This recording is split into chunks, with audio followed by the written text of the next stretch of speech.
75 वर्षीय मनोरमा जी एक बेंच पर बैठी अपनी किस्मत को कोस रही थी।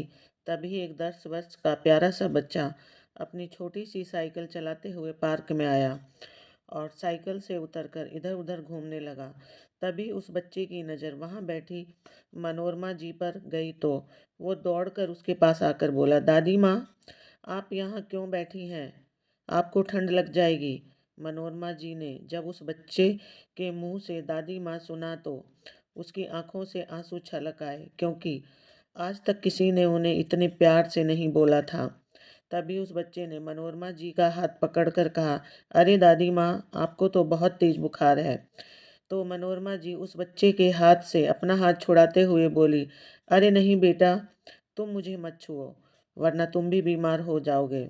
कोई बात नहीं दादी माँ, मेरी अम्मा डॉक्टर है, वो मुझे तुरंत ठीक कर देगी। और तुम भी चलो ना दादी माँ, वो आपको भी ठीक कर देगी। उस बच्चे ने मनोरमा जी को खींचते हुए कहा। तो मनोरमा जी बोली, अच्छा बेटा, ये बताओ तुम्हारा नाम क्या है? तो वो बच्चा बोला, अरे दादी माँ, आप भी कितनी भुलक्कड़ हो, आपने ही तो मेरा नाम रखा था और आप ही भूल गई। मनोरमा जी को कुछ भी समझ नहीं आ रहा था कि वो बच्चा ऐसा क्यों बोल कह रहा है। तभी वो बच्चा हंसकर बोला, हो सकता है दादी माँ, आपकी उम्र ज़्यादा हो गई है, तभी आप सब कुछ भूल गई हैं। और मैं तो आपका पोता देवांश हूँ, आप मुझे इतनी जल्दी कैसे भूल गई? कहते हुए वो बच्चा मनोरमा जी को वहाँ से खींचकर अपने घर की तरफ ले जाने लगा। बेटा, ऐसे किसी को अपने घर नहीं ले जाते। तुम्हारे मम्मी पापा तुम्हें ढूंढ रहे होंगे। तुम अपने घर जाओ बेटा। मनोरमा जी ने उसके सर पर प्यार से हाथ सहलाते हुए कहा। तो वो कहने लगा, अरे दादी माँ, लगता है आप उम्र के साथ साथ सठिया भी गई हो।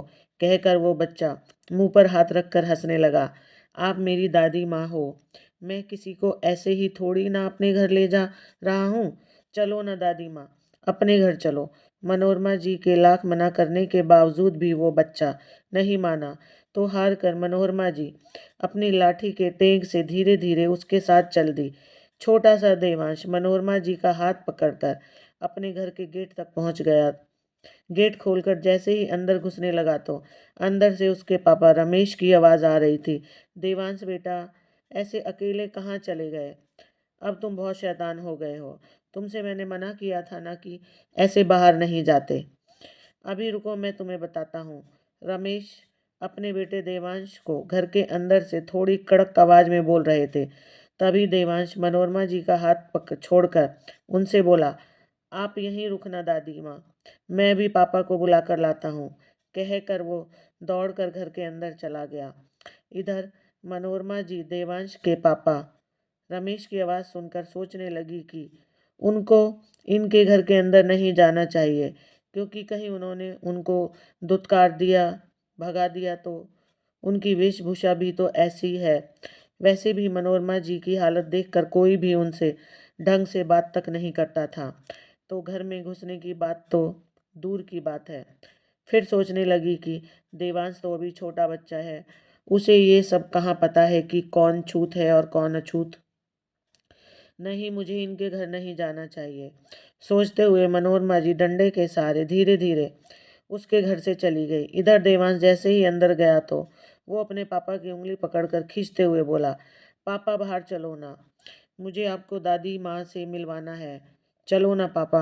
देवांश की बात सुनकर रमेश ने कहा, बेटा, फिर से तुम शरारत करने लगे हो ना? बोला, ना दादी माँ, भगवान जी के पास चली गई है। तुम ना बहुत शैतान हो गए हो, अब तुम्हारी पिटाई करनी पड़ेगी। प्यार से उसको गोद में उठाते हुए रमेश ने कहा। तो देवांश बोला, नहीं पापा, देखो ना दादी माँ बाहर खड़ी है, उन्हें बहुत तेज बुखार है, पहले आप बाहर चल कर देखो। तो सही देवांश के बार बार कहने पर रमेश बाहर जाकर देखने लगा तो उसे वहाँ कोई भी नहीं दिखाई दिया। बेटा, यहाँ पर तो कोई भी नहीं है। नहीं पापा, यहाँ मेरी दादी माँ थी, मैं उनका हाथ पकड़कर यहाँ लाया था, वो यहीं पर खड़ी थी। मैं सच बोल रहा हूँ पापा। ठीक है मेरा प्यारा बच्चा, अब रोना नहीं, कल तो मेरे बेटे का बर्थडे है, बताओ बताओ मेरे प्यारे बेटे को क्या चाहिए। लेकिन देवांश तो एक ही बात की रट लगाए था, दादी माँ यहीं पर थी, मुझे मेरी दादी माँ चाहिए। तभी रमेश थोड़ी तेज आवाज में बोला, बस बहुत हो गया, अब चुपचाप सो जाओ। पापा की तेज आवाज चिल्लाने से देवांश रोते रोते सो गया। शाम को जब देवांश की माँ सरिता घर पर आई तो वो देवांश को उदास बैठा देखकर बोली, अरे मेरा प्यारा बच्चा, आज मुंह बनाकर क्यों बैठा है?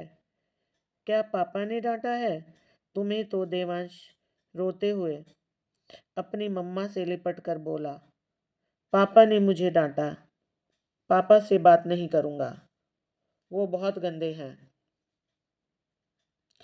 मैं उनसे कट्टी हो गया हूँ।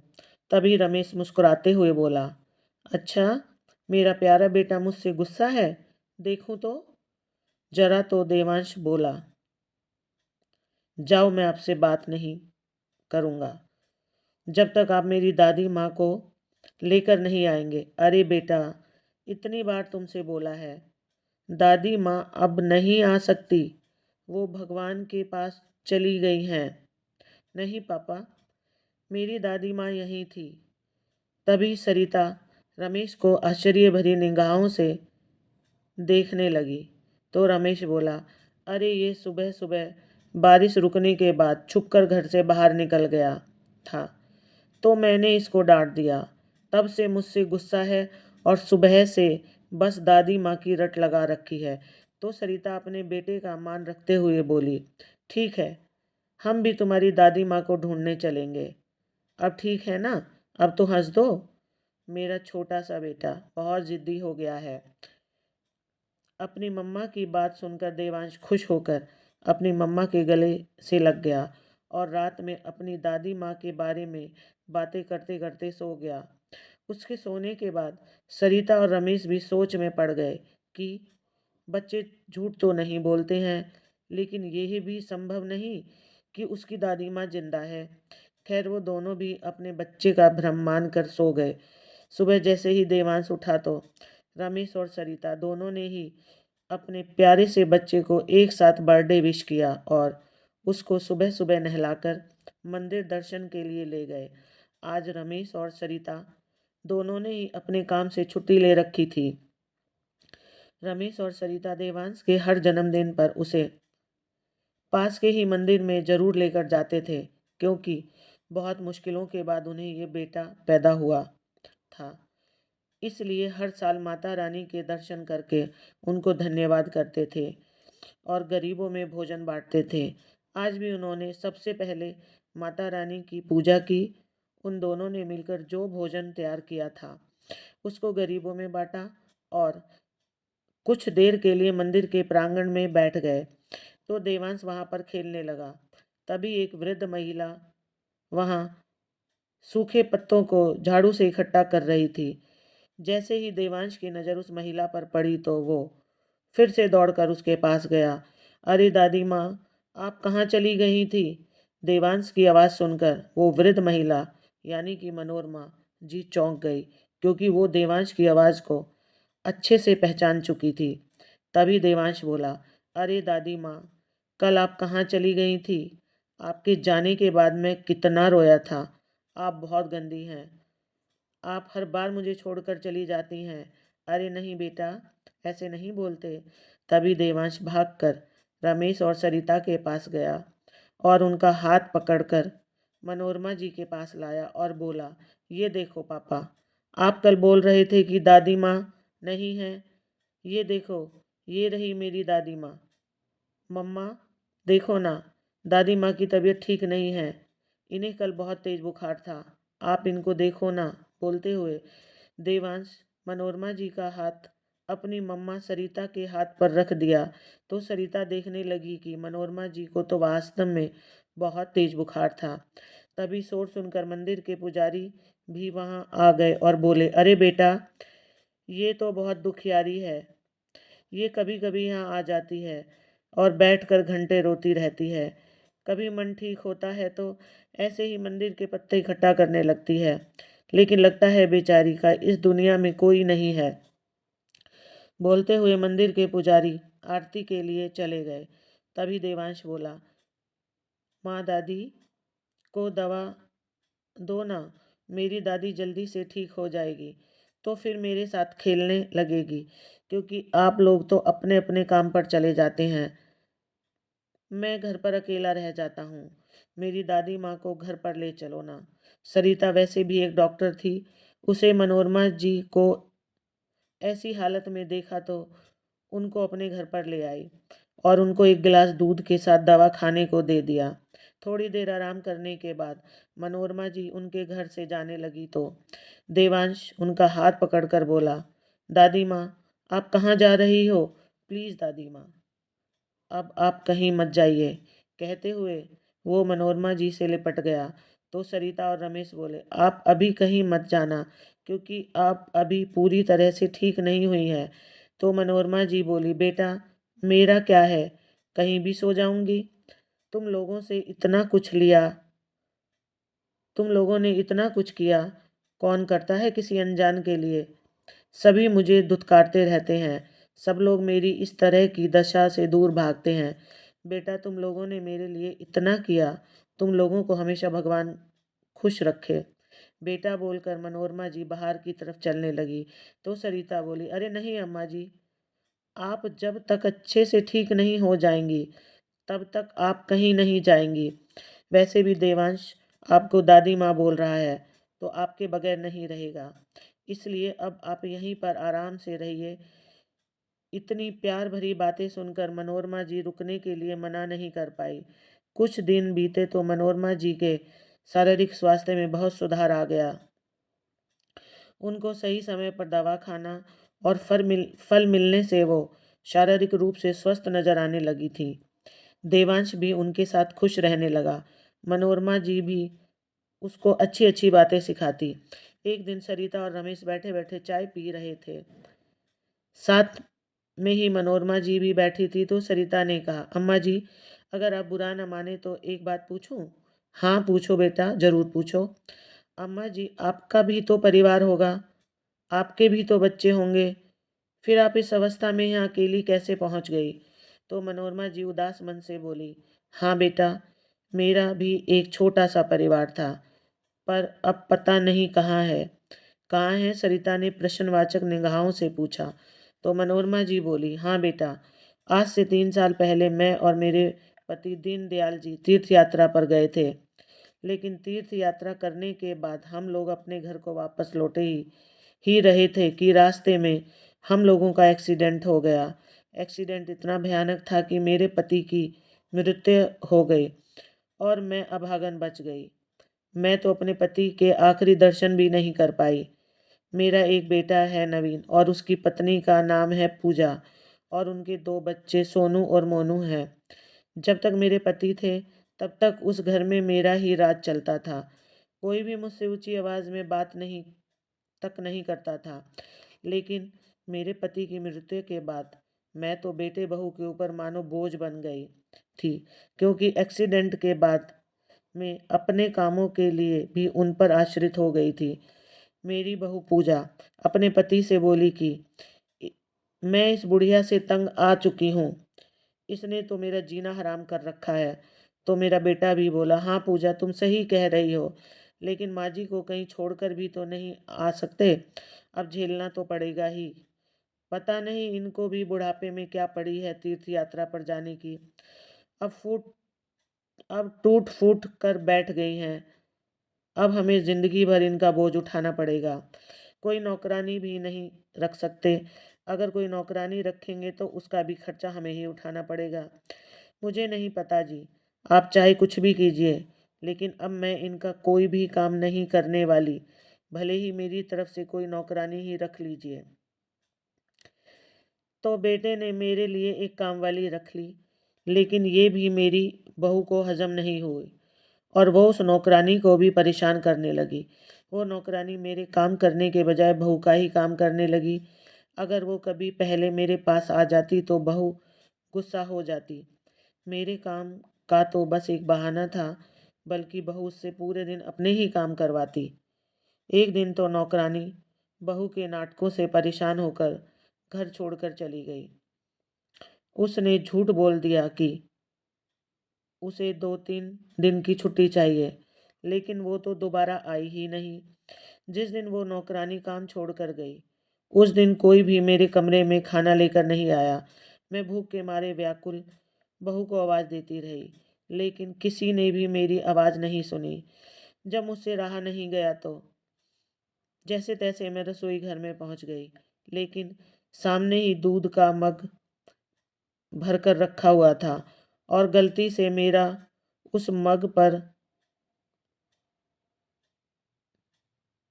पैर जा टकराया तो पूरा दूध नीचे गिर गया। बर्तन की आवाज़ से बहू दौड़कर अपने कमरे से निकल कर आई और रसोई में दूध गिरा हुआ देखकर जोर से चिल्लाने लगी, इस बुढ़िया ने तो हमारा जीना ही हराम कर दिया है। इसने पहले परेशान करके नौकरानी को भगा दिया, अब पूरा दूध नीचे गिरा दिया। खर्चे पर खर्चे करवाए जा रही है।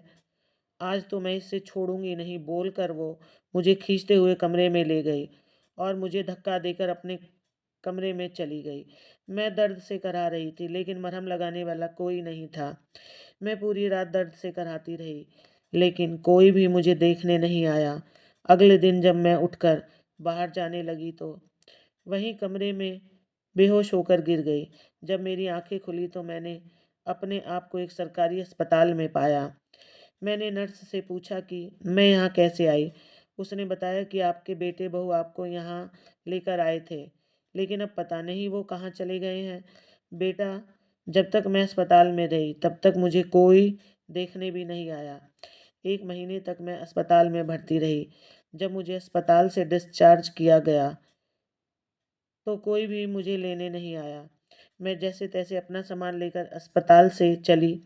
उन्होंने सिर्फ मेरे बैग में कुछ फटे पुराने कपड़े और मेरे पति की एक पुरानी तस्वीर रखी थी। तब से मेरा बेटा मैं ऐसे ही इधर उधर भटक रही हूँ। बेटे के लिए हमने अपना सब कुछ कुर्बान कर दिया, लेकिन उस बेटे के लिए एक बूढ़े माँ को रखना भी भारी पड़ गया। कहते हुए मनोरमा जी की आंखें भर आई तो सरिता और रमेश की आंखों में भी आंसू आ गए।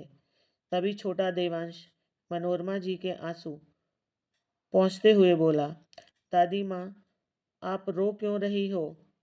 आप रोना नहीं, मैं हूं ना आपके पास। कहते हुए वो उनकी गोद में आकर बैठ गया। तभी सरिता मनोरमा जी से बोली, हाँ माँ जी, अब आप बिल्कुल भी चिंता मत कीजिए। हम भी तो आपके बेटे बहू की तरह ही हैं। धीरे धीरे समय बीता। अब मनोरमा जी सरिता और राहुल के घर खूब अच्छे से रहने लगी। वो कहीं भी घूमने जाते तो मनोरमा जी को भी अपने साथ ले जाते। उन दोनों को भी ऐसे लगता जैसे एक बड़े का आशीर्वाद उनको भी मिल गया है। सभी लोग एक दूसरे के साथ खुशी खुशी रह रहे थे। एक दिन अचानक मनोरमा जी ने रमेश और सरिता को अपने पास बुलाया और अपने पति की तस्वीर को पीछे से खोलकर कुछ कागजात निकालते हुए बोली, बेटा, आज मैं तुम लोगों को कुछ देना चाहती हूँ। तो सरिता चौंकते हुए बोली, ये क्या है माँ जी? बेटा, ये जमीन के पेपर हैं। ये जमीन मेरे पति ने तीर्थ यात्रा पर जाने से पहले खरीदी थी और सोचा था कि इस जमीन का तीर्थ यात्रा से आने के बाद अपने बच्चों को सरप्राइज देंगे। लेकिन रास्ते में ही हमारा एक्सीडेंट हो गया और वो तो भगवान को प्यारे हो गए। मैं बेटे बहू को देना चाहती थी, लेकिन उनका रवैया देखकर मैंने इन कागजों को अपने पति की तस्वीर के पीछे छुपा दिया ताकि बच्चों को पता न चले। वो अपने पिता की तस्वीर भी अपने घर में नहीं रखना चाहते थे और उन्हें इन कागजों का पता नहीं था। इसलिए ये तस्वीर मेरे बैग में डालकर चले गए। इसलिए अब आप दोनों ही मेरे बेटे बहू हो। अब मैं इसे आपको ही देना चाहती हूँ। प्लीज़ मना मत करना बेटा। लेकिन माँ जी, हम ये नहीं ले सकते। नहीं बेटा, मैं तुम्हें ये तुम्हारे एहसानों के बदले नहीं देना चाहती। अब मैं तुम्हें अपने बेटे बहू ही मान चुकी हूँ, इसलिए मेरा प्यार समझकर ही रख लो बेटा। तो सरिता और रमेश कुछ देर के लिए कुछ नहीं बोले, क्योंकि उन्हें उस जमीन की कीमत आज कम से कम 50 लाख रुपए की थी, क्योंकि वहाँ पहले कुछ भी नहीं था। 3 साल के अंदर वहाँ पर हाईवे हो जाने की वजह से ज़मीन के दाम एकदम आसमान को छूने लगे। उनको तो खरीदना हम लोगों के लिए नामुमकिन है। माँ जी, हम ये नहीं ले सकते। हमने आपकी सेवा किसी लोभ में आकर नहीं की। प्लीज़ माँ जी, ये हम नहीं ले सकते। तो मनोरमा जी एकदम से उदास हो गई। उनको ऐसे दुखी होते देख सरिता ने कहा, अच्छा ठीक है माँ जी, आप परेशान मत होइए, हम आपकी बात मान लेते हैं। लेकिन आपको भी हमारी एक बात माननी होगी कि हम इस ज़मीन पर एक अस्पताल बनवाएंगे, वो भी आपके नाम पर। और वहाँ पर गरीबों का फ्री में या बहुत ही कम फीस में पैसों में इलाज करेंगे। लेकिन इस अस्पताल के बागडोर आपके हाथ में ही होगी। ये बात सुनकर मनोरमा जी तो खुशी से चहक उठी। अरे बेटा, इससे अच्छा क्या हो सकता है कि उस जमीन पर एक अस्पताल बन जाए। लेकिन अस्पताल बनाने में तो बहुत पैसे लगेंगे। तो रमेश बोला, माँ जी आप इसकी चिंता मत कीजिए, क्योंकि आपकी ये जमीन बहुत ही बड़ी है। अगर हम इसका कुछ हिस्सा बेच देंगे तो हमें उससे अच्छे खासे पैसे मिल जाएंगे, और कुछ हम उस प्रॉपर्टी पर लोन ले लेंगे, जिससे अस्पताल आसानी से बन जाएगा। सब लोग इस बात पर सहमत हो गए और जल्दी रमेश जमीन का आधा हिस्सा बेच दिया और अपने बैंक से लोन भी पास करा लिया। अस्पताल बनने का कार्य शुरू हो गया और 2 साल में वहाँ एक बड़ा सा अस्पताल बनकर तैयार हो गया। मनोरमा जी के हाथों से उस अस्पताल का शुभारंभ किया गया। उस अस्पताल की प्रसिद्धि धीरे धीरे सब जगह फैल गई, क्योंकि जितने भी गरीब लोग होते हैं थे वो सब उसी में आने लगे। मनोरमा जी को इस तरह सराहनीय कार्य के लिए राज्य के मुख्यमंत्री द्वारा सम्मानित किए जाने की घोषणा की गई। तो मनोरमा जी सुबह सुबह नहा धोकर पूजा करके देवांश को स्कूल भेजने ही जा रही थी कि तभी सरिता मनोरमा जी के पास आकर बोली, माँ जी आज आपको मुख्यमंत्री द्वारा सम्मानित किया जाना है, इसलिए आप वहाँ थोड़ा जल्दी आ जाइएगा। ऐसा करिए, आप देवांश को स्कूल छोड़ने के बाद कार से सीधा वहीं आ जाना। आप चाहें तो मेरे साथ अभी चल सकती हैं।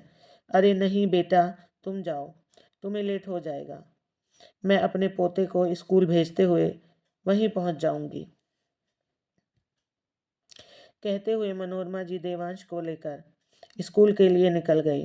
रास्ते में देवांश चिप्स खाने के लिए जिद करने लगा, तो मनोरमा जी ने उसे एक चिप्स का पैकेट दिलवा दिया।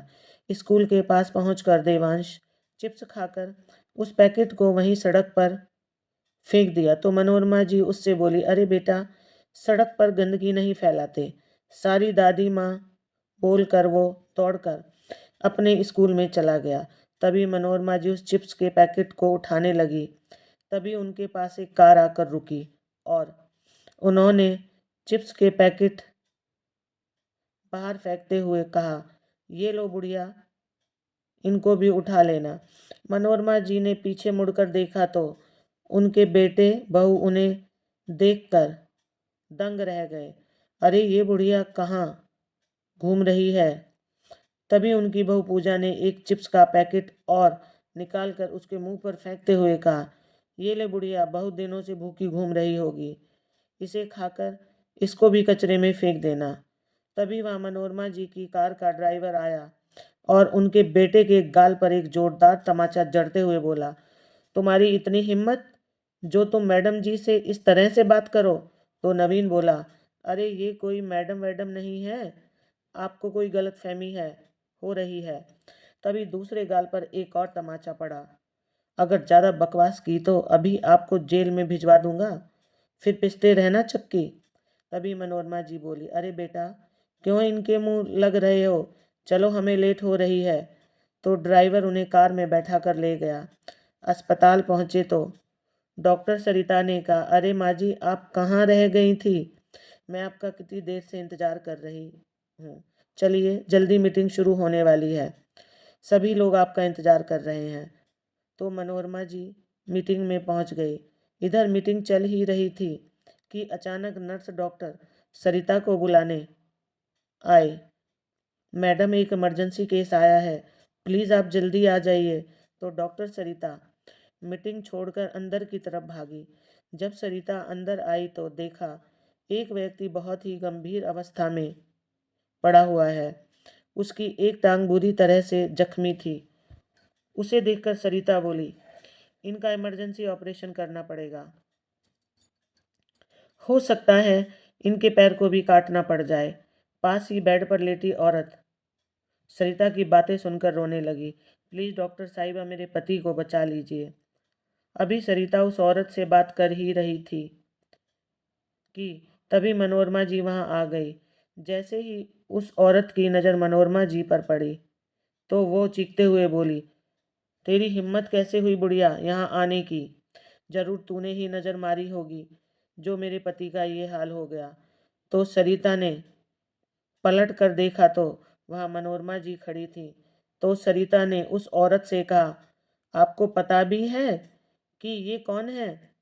वो औरत सरिता की बात काटते हुए बोली, अरे नहीं मैडम, आप नहीं जानती, ये बहुत मनहूस औरत है।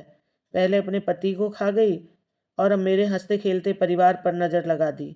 तभी सरिता चिल्लाकर बोली, अगर चुप नहीं हुई तो आपके लिए अच्छा नहीं होगा। मालूम भी है ये अस्पताल की मालकिन है, श्रीमती मनोरमा जी। लगता है शायद आपने बाहर इनका नाम नहीं देखा। ये सुनकर वो औरत हैरान हो गई। वो कोई और नहीं बल्कि मनोरमा जी की बहू पूजा ही थी, जो कुछ देर पहले मनोरमा जी के ऊपर हंस रही थी। अरे डॉक्टर साहिबा, ऐसे कैसे हो सकता है? तभी सरिता बोली, क्या हो सकता है क्या नहीं, पहले आप अपने पति के लिए पैसे की व्यवस्था कीजिए। उनके ऑपरेशन में कम से कम 2 से 3 लाख रुपए का खर्चा लगेगा।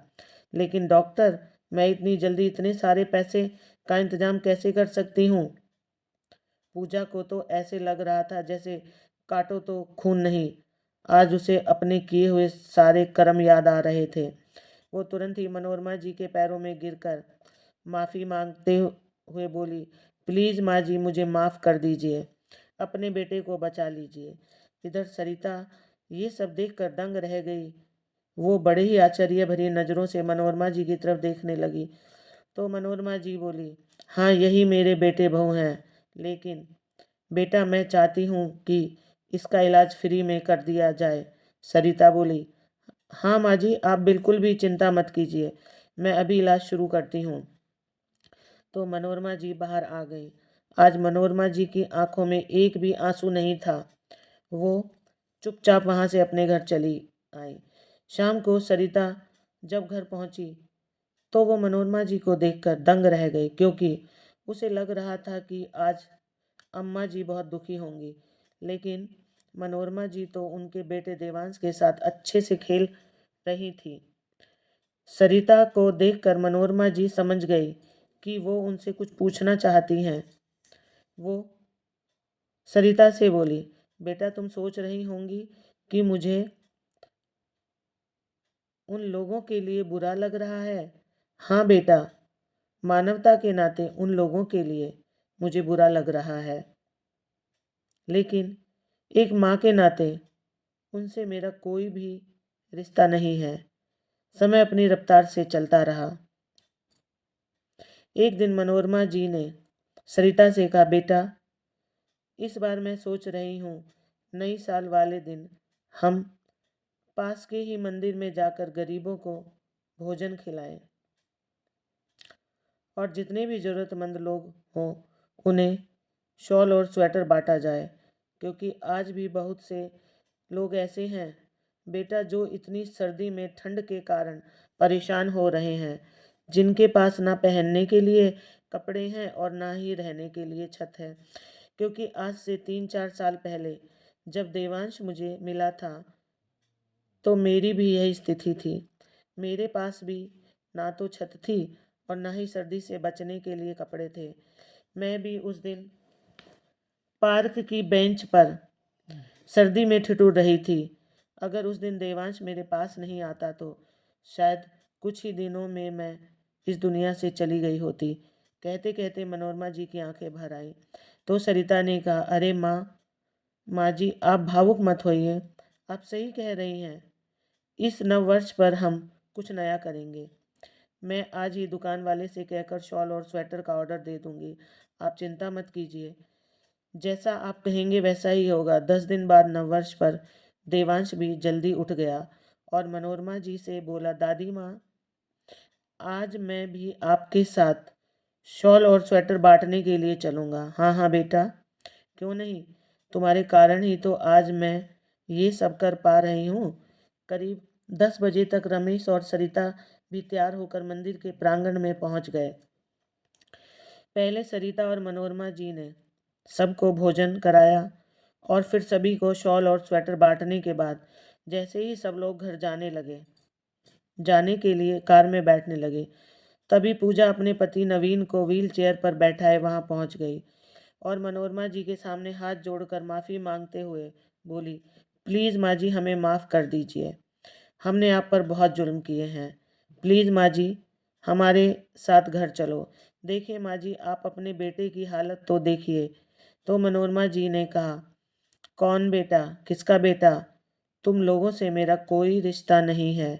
मेरे तो सिर्फ एक ही बेटा बहू हैं, रमेश और सरिता, जिनके साथ मैं रह रही हूँ और खूब अच्छे से मेरी सेवा कर रहे हैं। वरना तुम लोगों ने तो मुझे मरने के लिए छोड़ दिया था। आज वही मेरा पोता देवांश है, जिसकी वजह से मैं यहाँ पर खड़ी हूँ। मनोरमा जी ने देवांश के सर पर हाथ सहलाते हुए कहा और फिर कार में से बचा हुआ भोजन और स्वेटर निकालकर अपने बेटे बहू को देते हुए बोली, ये लो, भगवान की कृपा से आज हमने नव वर्ष पर जरूरतमंद लोगों को भोजन और स्वेटर बांटे थे, तो आपकी भी किस्मत अच्छी थी जो आप समय पर पहुंच गए। इसलिए ये लीजिए, ये खाना भी खा लीजिए। हो सकता है सुबह से आपने कुछ नहीं खाया होगा।